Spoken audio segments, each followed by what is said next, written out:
ये जो शिविरों की श्रृंखला है, ये एक बार प्रारंभ की थी मैंने यहाँ जोधपुर में, और लगभग 6 महीने तक बराबर चली थी। एक सप्ताह चली और फिर उसको एक दिन का गैप देता और फिर दूसरी साधना प्रारंभ हो जाती, फिर गैप देता एक दिन। इस प्रकार से 6 महीने तक बराबर साधना चली थी। और वैसा ही माहौल, वैसा ही चिंतन, ऐसा ही उत्साह, एक ऐसा ही उमंग। और जिन्होंने साधना या जिन्होंने शिविर लगाए हैं, आपके बीच में ही है वो। आप उनको देखेंगे तो मालूम पड़ेगा कि कुछ खर्चा हुआ ही नहीं है, कुछ किसी प्रकार की तकलीफ हुई नहीं है। बस एक मन की झिझक है तुम्हारी कि क्या होगा, कैसे होगा, होगा कि नहीं होगा, इस चक्कर में पड़ेंगे नहीं पड़े। तुम्हारे मन का एक भ्रम। मैंने कहा ना कि तुम अपने आप में पूर्ण पौरुषता प्राप्त कर नहीं पा रहे हो, ये तुम्हारी न्यूनता है। जब कर लिया तो कर लिया, जो होना है तो हो जाएगा, देखा जाएगा। करने वाला तो कुछ और है, हम तो केवल निमित्त मात्र हैं जो हमें कठपुतली तरह न जाते हैं। वो कहते हैं इसलिए हम कर लेते हैं।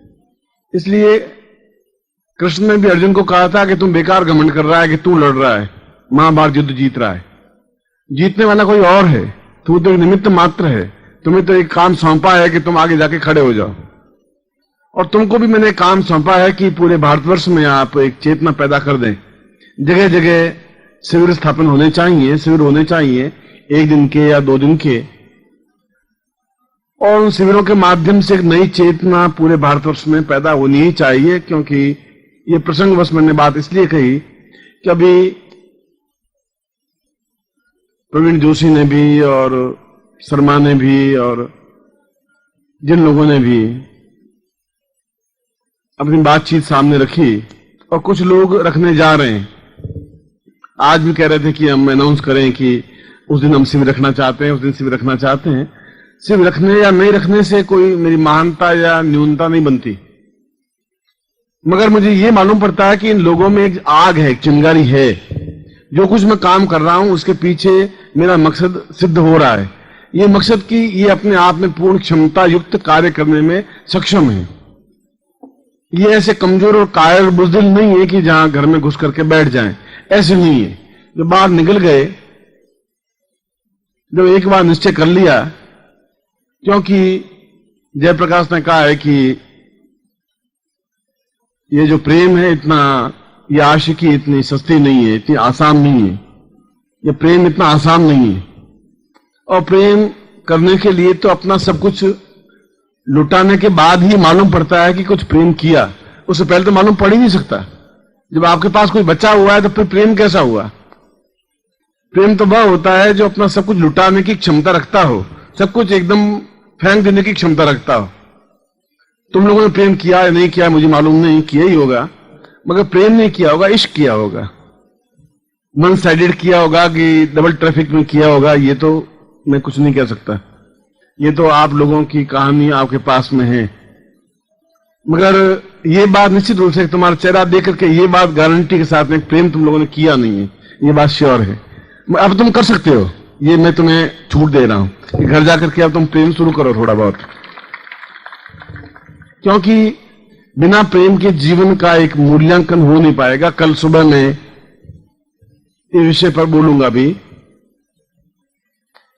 अभी तो जिन लोगों ने पुष्पहार मुझे पहनाए हैं, माल्यार्पण किया है, जिन लोगों ने शिविरों के बारे में अपने स्पष्टीकरण किया है, उन शिविरों में यदि आप देखेंगे तो प्रत्येक शिविर में कुछ न कुछ ऐसा प्राप्त होता है जो दूसरी जगह प्राप्त नहीं हो सकता। जैसा मैंने बताया कि होली के इस पर्व में जो कुछ हम प्राप्त कर रहे हैं, कल मैं आपको उसको सबको प्रैक्टिकल करके आपके सामने करके दिखाऊंगा। मैं आपको दिखाऊंगा कि आपने साधना की, आपको कितनी सफलता मिली। एक ही रात में, एक ही क्षण में, एक ही कार्य में कितनी अधिक आपको अनुपलब्धियां और उपलब्धियां प्राप्त हुई, वह मैं स्वयं आपको दिखाना चाहूंगा। क्योंकि होली के क्षण अपने आप में कितने मूल्यवान हैं।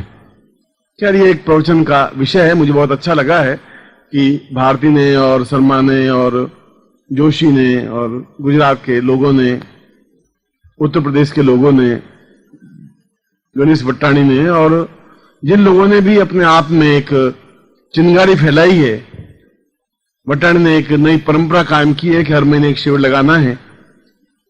दक्षिण में जिस प्रकार से शिविर लगे हैं, ये सब इस बात के सूचक हैं कि तुम लोगों में एक चिंगारी है, एक आग है, एक चेतना है।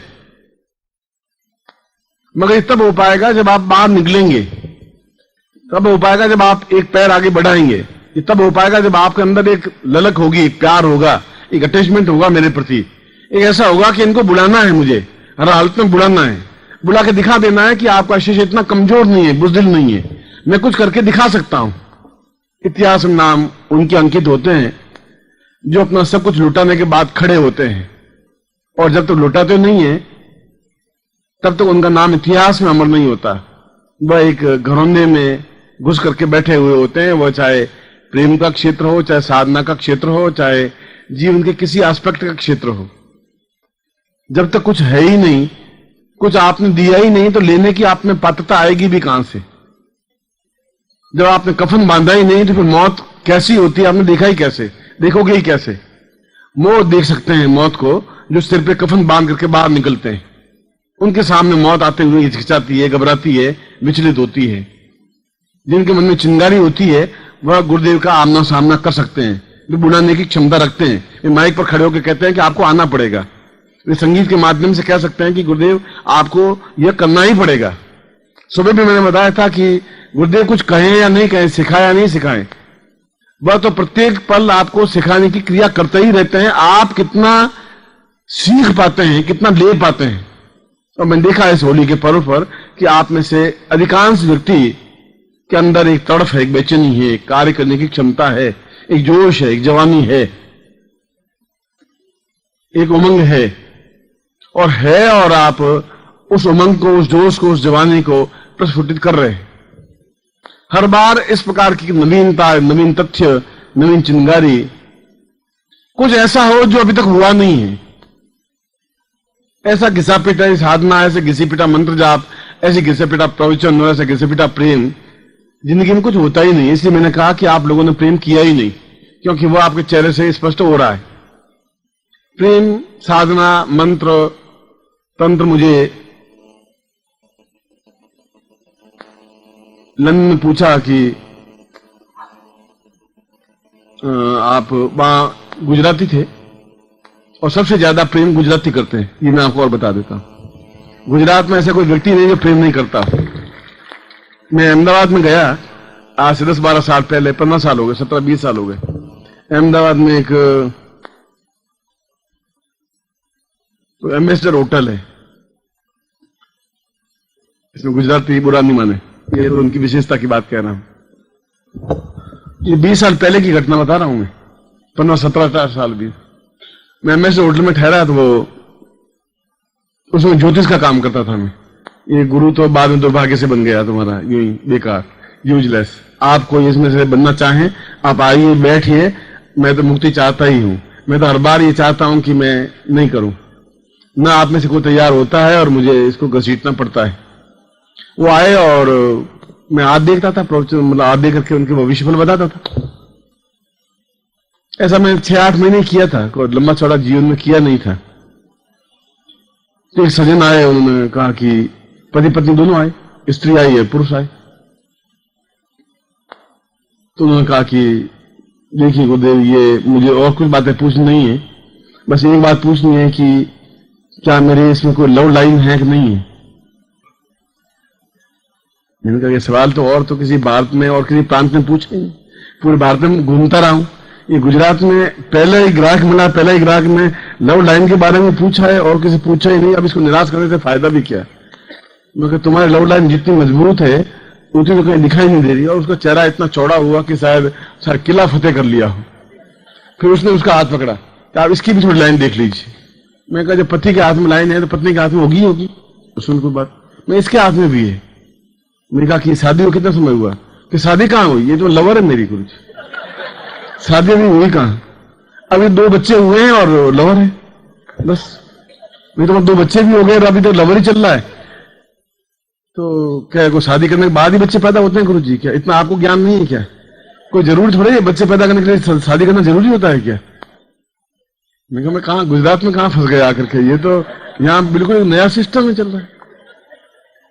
मैंने कहा ये बात तुम्हारी सही है, कोई शादी करना जरूर नहीं, बच्चे पैदा करने के लिए शादी की कहीं आवश्यकता नहीं है, ऐसा धर्म ग्रंथों में लिखा हुआ नहीं है। धर्म ग्रंथों में तो लिखा है कि संतान पुरुष के हो सकती है।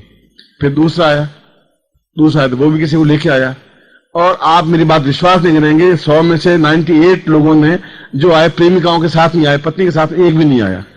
किसी की पत्नी किसी के साथ, किसी की पत्नी किसी के साथ, आए सभी। मैं आया इसी प्रकार से। मैं शाम को पूछा, शाम को मैं घूमने निकला, वहां गांधी रोड है, वहां एक कोई होटल थी जहां मैं खाना खाने, मुझे होटल का नाम तो ध्यान नहीं है, मगर होटल बड़ी अच्छी थी, 5-6 मंजिल की थी और बड़ी भीड़ होती थी वहां। मैंने किसी को पूछा, मैंने कहा कि ये यहाँ पर एक अजीब सा चक्कर है साला, मतलब कोई पत्नी पति के साथ आती ही नहीं है, जो भी आती किसी के साथ तो जरूर आती है, इसमें कोई दो राय नहीं। मैं पूछता हूँ कि तुम पति के साथ नहीं है? पति तो अभी गए ना पीछे आपके, अभी पूछ के गए ना, अभी तो बाहर गए, अब मुझे क्या पूछ रहे हैं? तो मैंने कहा तुम उनके साथ नहीं आई, तो ये आपको आदमी नहीं नजर नहीं आ रहा है क्या? ये कौन है फिर? अब शाम को क्या होता है कि इधर से प्रेमी और प्रेमिका आ रहे हैं, इधर से पति और वो भी प्रेमिका आ रहे हैं, दोनों आमने सामने आते हैं, दोनों को मालूम है ये उससे प्रेम करता है, उससे प्रेम, दोनों आमने सामने होकर निकल जाते हैं।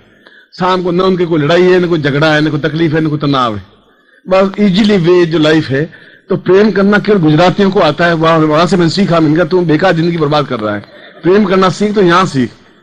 पत्नी प्रेमिका करेगी तो करेगी क्या, जो तुम करना है तो कुछ कर।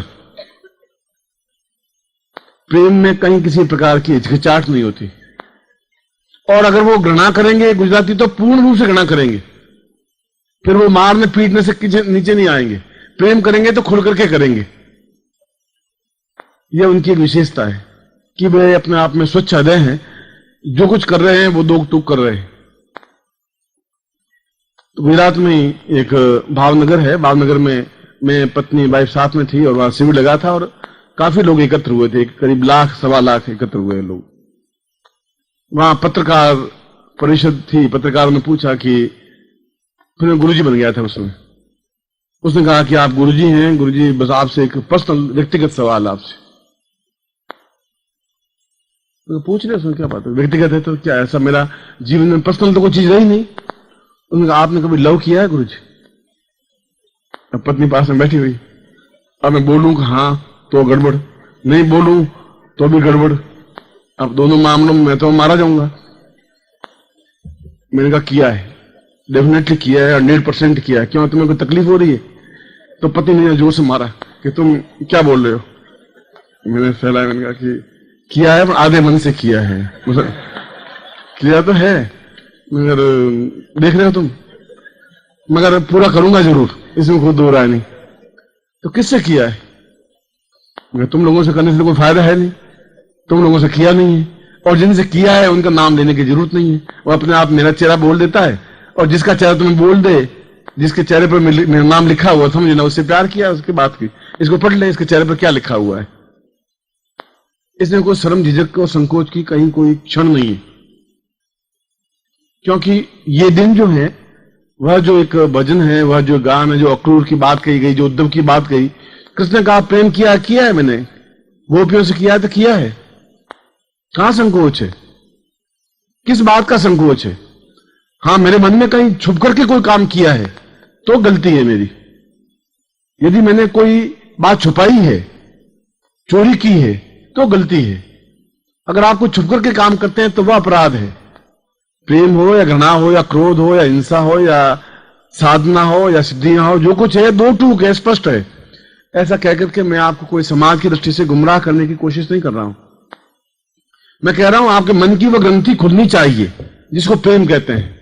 मन की ग्रंथि खुलनी चाहिए जहां गुरु से आप अपने आप में अटैचमेंट हो सकें, एहसास कर सकें कि ये हमसे मिले, एहसास कर सकें कि हमारे घर आए, एहसास कर सकें कि हम इनके हो सकें, एहसास कर सकें कि इनके बिना हम जीवित नहीं रह सकें। ऐसा गुरु और शिष्य का संबंध होना चाहिए, उसको प्रेम कहते हैं। और ये पूरे भारतवर्ष में ऐसा है। इस बात का ही मुझे गर्व है, और किसी बात का गर्व हो या नहीं हो, इस बात का मुझे गर्व है।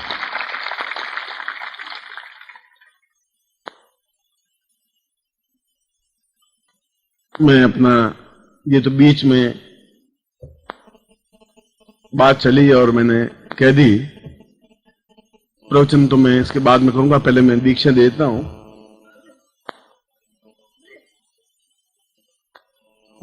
बाकी जीवन में जरूरी क्या है, किस प्रकार से जो आज का प्रवचन होगा वो अपने आप में एक महत्वपूर्ण होगा, जो कल सुबह का प्रवचन होगा वह भी अपने आप में महत्वपूर्ण होगा। मैं केवल आपके 10-15 मिनट, क्योंकि दीक्षा जीवन का एक महत्वपूर्ण हिस्सा है, जीवन का एक आवश्यक अंग है, जीवन का एक तथ्य है। अगर दीक्षा नहीं है, अगर जीवन में प्रेम नहीं है, अगर जीवन में उमंग नहीं है, अगर जीवन में जोश नहीं है, तो क्या कमी क्या है? प्रश्न ये पूछता हूं कि तुम्हारे अंदर क्या कमी है कि तुम्हारे अंदर इन चीजों की न्यूनता है? क्यों नहीं तुम्हारे अंदर जोश है? तुम्हारे अंदर एक जवानी की उमंग होनी चाहिए, वह क्यों नहीं है? क्यों उदास है? अड़चन कहां है? कौन सी ऐसी जगह है जहां अपने आप में तुम बुझे हुए बैठे हो? तो बुझे हुए वहां बैठे हो जहां तुमने ये मान लिया है कि मैं उस उम्र को पार कर चुका हूं जिसे प्रेम करना कहते हैं। मैं उस उम्र को पार कर चुका हूं कि अब जीवन में कुछ रस रहा नहीं है। मैं उस जगह आ गया हूं, 50 साल का हो गया, अब प्रेम करने की कोई उम्र थोड़ी है। अब तो बेकार गुरु जी कहते हैं कि आप कहते हैं तो हम सुन लेते हैं, अब प्रेम करने की उमंग नहीं है, अब कोई साधना की भी उमंग नहीं है, अब कुछ है नहीं।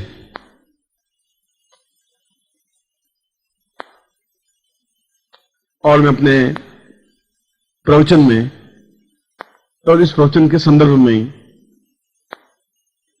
च्यवन के एक श्लोक से अपनी बात प्रारंभ कर रहा हूं। दीक्षा बाद में दे दूंगा।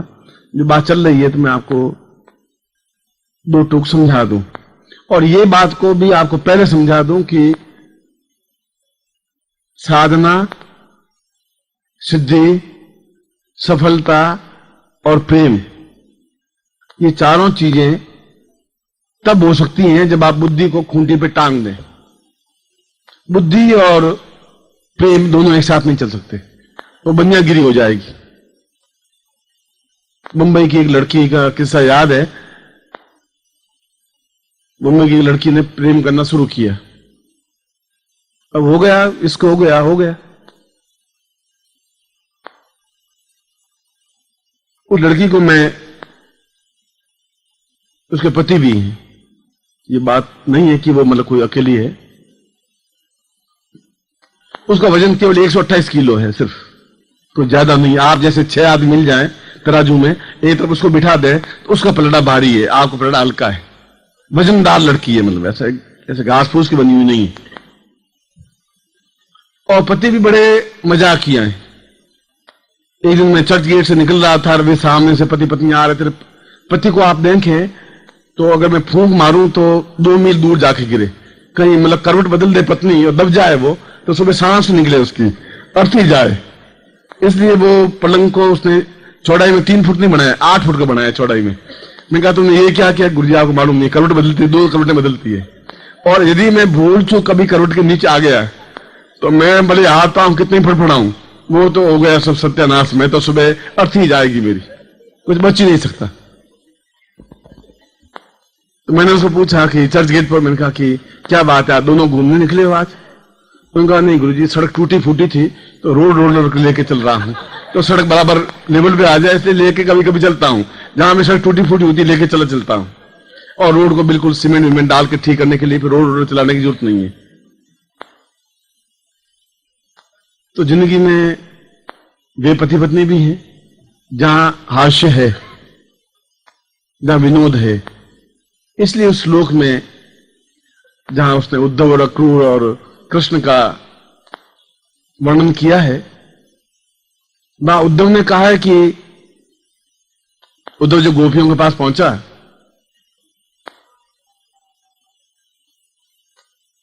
तो गोपियां उसने पूछा तुम क्या ज्ञान मेरे पास क्या लाए, क्या हो, क्या ब्रह्म क्या होता है, कहां होता है, कैसे हाथ पांव होते हैं, क्या ज्ञान होती है, साधना क्या होती है, चेतना क्या होती है? हम तो एक चीज सीखी, एक कृष्ण है, बस खत्म। संसार में पुरुष एक ही है, बाकी तो सब औरतें हैं। औरतों से प्रेम होता नहीं, और जिससे प्रेम करते थे वो मथुरा में जाके बैठ गया है। ये तुम्हारा ज्ञान, तुम्हारी चेतना तुम्हारे पास रहने दो, मुझे उसकी बात की जरूरत नहीं है। और उद्धव बिल्कुल एक निराश हताश होकर के वापस कृष्ण के पास आता है कि मैं शास्त्रार्थ करके तो जीत सकता हूं, पर गोपियों से नहीं जीत सकता, कि उनके पास एक वह चीज है जो विद्वानों के पास नहीं है। विद्वानों से बहुत चीज सीखी नहीं जा सकती। जब तुम्हारे अंदर प्रेम का उदय नहीं होगा, अंकुरण नहीं होगा। और इसीलिए मैंने इस प्रवचन के प्रारंभ में कहा कि च्यवन अत्यंत वृद्ध व्यक्ति थे। वैसा ही था कि जैसे भीष्म के पिता ने कहा कि बेटा मैं वापस जवानी देखना चाहता हूं। भीष्म ने कहा अपने पिता को कि मैं पुत्र होकर के आपको क्या बैंड करना चाहूंगा, क्या बैंड करूं। तो पिता ने कहा कि तुम पुत्र हो, अगर कुछ बैंड कर सकते हो मुझे तो तुम्हारी जवानी मुझे बैंड कर दो, बस यही चाहता हूं। भीष्म ने उसी समय जल हाथ में लिया, उसने कहा मेरी पूरी जवानी मैं आपको समर्पित करता हूं। इसलिए भीष्म प्रतिज्ञा कहते हैं। उसी क्षण भीष्म के बाल सफेद हो गए। भीष्म के बाल सफेद हो गए थे 18 साल की उम्र में।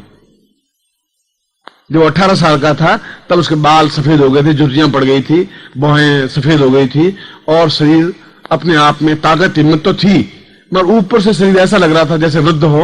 और वह वृद्ध पिता अपने आप में पूर्ण यौवनवान बन गया था और पूर्ण यौवनवान बन गया था, जवान बन गया था, तंदुरुस्त बन गया था। यह सब क्या थी? इसी श्लोक को च्यवन ने कहा है। भीष्म ने जहां ये प्रतिज्ञा, ये क्रिया, ये प्रयोग किया, यह एक प्रयोग था, यह तंत्र का एक प्रयोग था कि एक क्षण में ही व्यक्ति को पूर्ण यौवनवान बनाया जा सके, अपने आप में अद्भुत बनाया जा सके, अपने आप में तेजस्वी बनाया जा सके। और च्यवन ने श्लोक में कहा है कि यौवनम पूर्णदम चैव पुरो वै सत्यवान्विति प्रेमाश्रु दुर्लभो देव यौवनम परिचिंतयेत। उसने कहा कि वह जीवन ही क्या है जहां जीवन में यौवन नहीं है, और वह जीवन भी क्या है जहां जीवन में उमंग नहीं है, आशा नहीं है। वह जीवन में क्या है जहां जीवन में एक उल्लास नहीं है और प्रेम करने की क्षमता नहीं है, पूर्ण पौरुषवान बनने की क्षमता नहीं है। वह जीवन क्या है? और इसलिए च्यवन ने उस मंत्र को, उस साधना को सबसे पहले स्पष्ट किया जिसके माध्यम से व्यक्ति पूर्ण यौवनवान और पूर्ण जवान बन सकता है, जिसको हमने आज के युग में कायाकल्प कहा है। आप में से कोई, मैं तो सुबह चैलेंज दे रहा हूं, आप में से जो बहुत वृद्ध हो, जो चल नहीं पा रहा हो, लड़खड़ा रहा हो, आप मंच पे कल मैं खड़ा कर लेता हूं और मैं तो यहां हाथ लगाऊंगा नहीं, और आप देख लें कि उनके धीरे धीरे बाल काले होते जा रहे हैं और 5 मिनट के बाद में पूर्ण यौवनवान, तेजस्वी और जवान और एक मुक्की से पूरे दीवार को गिराने वाला व्यक्ति बन सकता है। कोई बहुत बड़ी उपलब्धि नहीं है। जीवन का अर्थ यह है कि मगर समस्या यह आएगी कि क्या इस क्रिया को संपन्न किया जा सकता है। इसलिए मैंने पहले आपको उदाहरण दिया कि आप में से किसी को भी ऐसा संपन्न किया जा सकता है। यह बहुत कोई कठिन क्रिया नहीं है। कायाकल्प अपने आप में बहुत सामान्य क्रिया है, मगर पूरा शरीर अपने आप में ठीक वैसा ही हो जाता है जैसे सांप अपनी कैंचुल नीचे उतारता है। जब बहुत बुढ़ा हो जाता है सांप, पूरी कैंचुल चेहरे से लगा करके पूंछ तक की नीचे उतार देता है। अंदर से जो कुछ निकलता है बिल्कुल नवीन, ताजा चमड़ी के साथ में नवीन सांप। फिर वो 200 साल और जिंदा रहता है। सांप कभी मरता ही नहीं है यदि कोई नहीं मारे तो, और मनुष्य कभी मर ही नहीं सकता यदि उसको क्रिया और कायाकल्प का ज्ञान हो तो। मृत्यु उसके पास आ नहीं सकती।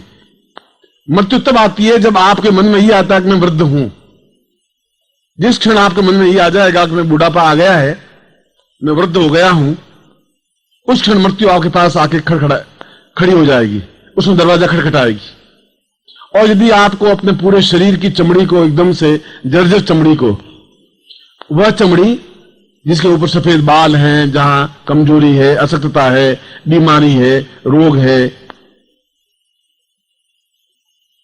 और अगर ये हैं तो निश्चित रूप से आप वृद्ध हैं। इसलिए शब्द बना है वृद्ध।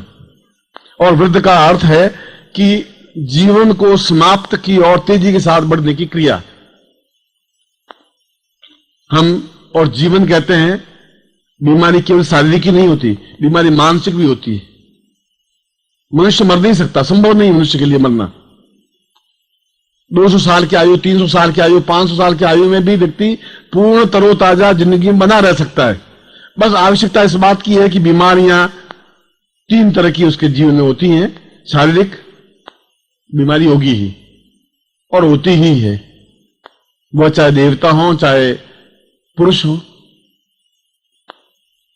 बीमारी मानसिक होती है, जहां हम तनाव में हैं, टेंस में हैं, आंखों में धुंधलापन छा गया है, कुछ पढ़ नहीं पा रहे हैं, लड़के कहना नहीं मान रहे हैं, लड़की बड़ी हो गई है, शादी हो नहीं पा रही है, साधना में सफलता नहीं मिल पा रही है। यह भी एक बुढ़ापे का दूसरा लक्षण है, यह दूसरी अवस्था है।